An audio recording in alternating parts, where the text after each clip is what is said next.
The world stands at a pivotal moment in the history of the Catholic Church. With the passing of Pope Francis, the College of Cardinals is set to convene to elect his successor. This conclave, however, is unlike any before it. The question on everyone's mind is not just who will be the next pope, but where will he come from?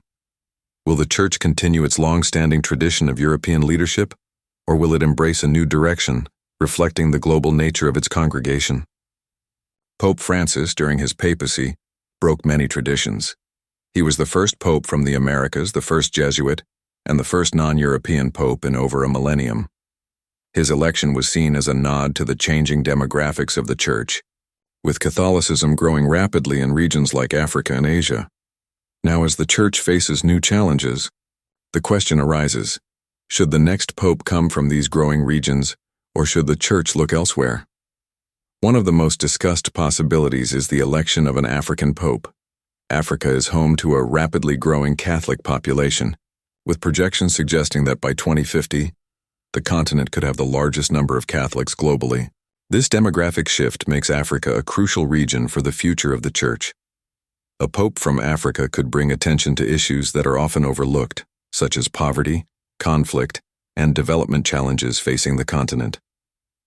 Cardinal Peter Turkson of Ghana is frequently mentioned as a potential candidate. He has served in various capacities within the Vatican and is known for his advocacy on issues like climate change and social justice.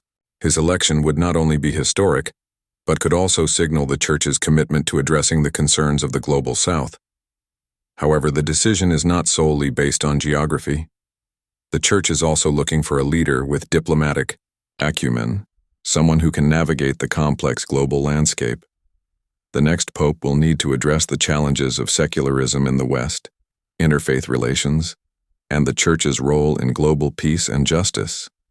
These issues require a leader who understands the intricacies of international diplomacy and can engage with world leaders effectively. The conclave is also influenced by the cardinals appointed by Pope Francis. He appointed a significant number of cardinals from outside Europe, reflecting his vision of a more inclusive Church. These appointments have diversified the electorate, bringing in perspectives from different parts of the world. This diversity could lead to a more representative choice for the next pope. Yet, the influence of European cardinals remains significant. Europe still holds the largest voting bloc, and many of the cardinals from this region have deep ties to the Vatican's traditional power structures.